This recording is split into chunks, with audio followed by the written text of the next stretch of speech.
It's the last week of school. You have maybe 5 days left with your students. Your classroom looks like a tornado hit it. Your grade book is due Friday, and honestly, you are running on fumes and caffeine. And I know the last thing you want to hear right now is something else you should be doing. But here's what nobody talks about. The summer slide doesn't start in July. It starts the moment your students mentally checked out, which, let's be honest, was probably 2 weeks ago. Research shows that students can lose up to 2 to 3 months of math learning over a single summer. 2 to 3 months. That's half a school year's worth of growth gone. So today I want to share 3 things you can do right now this week, even if you only have 3 days left of school, that will genuinely cut that loss. And then I'm going to show you exactly what I send home at the end of every school year that makes a real difference. Let's get into it. Quick background if you're new here. I'm Ashley. I create math and ELA resources for 3rd, 4th, and 5th grade teachers. And I spent a lot of time thinking about what happens to students between June and August. And I'll be honest with you, the thing that really lit a fire under me was coming back to school one fall and realizing that my students and the students I had the year before had lost so much of what we built together. Skills we had worked on for months, they were just gone. Not because the kids weren't smart or anything like that, but because nobody gave them a break. That frustration is literally why I built the resources that I did. I wanted something I could hand to a parent and say, do this 10 minutes a day and your child will walk into the next school year ready. That's what today is about. Let's start with understanding why math specifically takes such a hit over the summer. So the summer slide, if you haven't heard that term, it refers to the academic regression that happens when students go several weeks without structured learning. And it affects basically every subject to some degree. But here's the thing about math. Specifically, math is a skill, not just knowledge. Reading is more like exposure. If kids read anything over the summer, they're maintaining something. But math is like a muscle. If you stop using it, it weakens, and it weakens fast. Think about multiplication facts. Your students worked so hard on those, and if they go 10 weeks without practicing them, they come back in September, and it's like starting completely over. Not because they forgot that memory is in there, but because the automatic recall, the fluency, that fades. This gets worse at specific grade levels, and the grades 3 through 5 window is where this matters the most, because this is when foundational skills compound.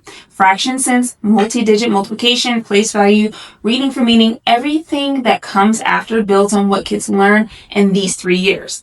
When those foundations slip, the effect follows students for years. Now, I'm not saying this to stress you out. I'm saying it because understanding the stakes is what makes the solution feel worth doing. Even in the last week of school when you have 18,000 other things to do on your plate. Okay, so what can you actually do about it? Here are 3 things, and none of them require you to invent a whole new lesson. Tip number 1, the 10-minute end-of-day spiral review. Here's what this looks like. Instead of using the last 10 minutes of class for free time or packing up, you use it to revisit one skill from earlier in the year. Not new content. Nothing they have to stress out about, just a quick hit of something familiar. You could do 4 multiplication problems on the board and call on students. You could pull out a quick decimal review. You could do a mental math warm down. The point is, one skill, 10 minutes, 0 prep. The research behind this is solid. Space retrieval practice, even in short bursts, dramatically strengthens long-term retention. You're basically telling your brains, this matters, keep holding on to it. And the beautiful thing is it works even if you only have 3 days left. Every single repetition counts. Tip number 2, send home a routine, not just a resource. Most summer packets fail not because the content is bad, but because parents don't know what to do with them. They go home, they sit in a backpack, and by June 12th, they're under a couch cushion somewhere. What actually works is pairing any send home resource with a simple one-page routine card. Something that says, 10 minutes, after breakfast, 4 days a week, do 1 page, and that's it. Structure removes the guesswork for parents, and when parents aren't overwhelmed, kids actually do the work. You don't have to make this from scratch. Even a sticky note on the front of the packet with a basic routine written on it is better than nothing. Tip number 3, let students pick one summer math goal. This one is my favorite, and it costs you nothing. In the last few days of school, give students 2 minutes to write down one thing they want to get better at over the summer.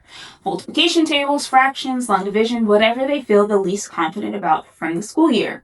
Self-selected goals have a much higher follow-through rate than assigned ones because when a kid decides they want to get better at something, they have ownership over it. You're not telling them that they need to practice. They're telling themselves. You can make it a little moment. Have them write it on a card, decorate it, take it home. Simple, memorable, and it shifts the summer mindset from a chore to a challenge that I choose. Okay, the tips will help, but I also want to talk about an actual resource that I created because I think this works well for a lot of students and summer plans, and not having a plan is where things fall apart.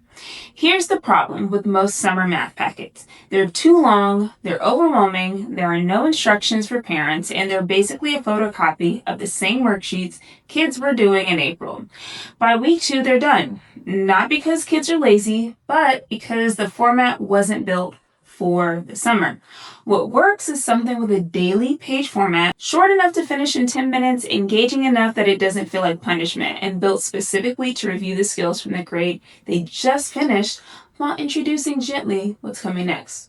This is literally why I built my summer math review booklets. I couldn't find what I was looking for on TPT, something that was grade bridging, mixed review, parent friendly, and actually looked good enough that a kid might open it over the summer.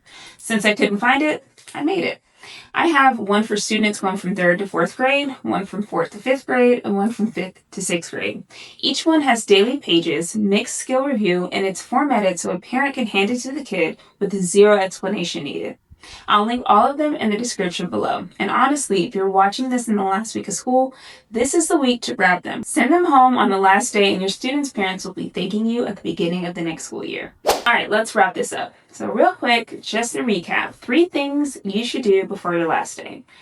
Number 1, use the last 10 minutes of class for a quick spiral review of something they already know. Send home a routine, not just a packet, and let your students pick one math thing they want to focus on over the summer. Those 3 things together, they can make a real difference.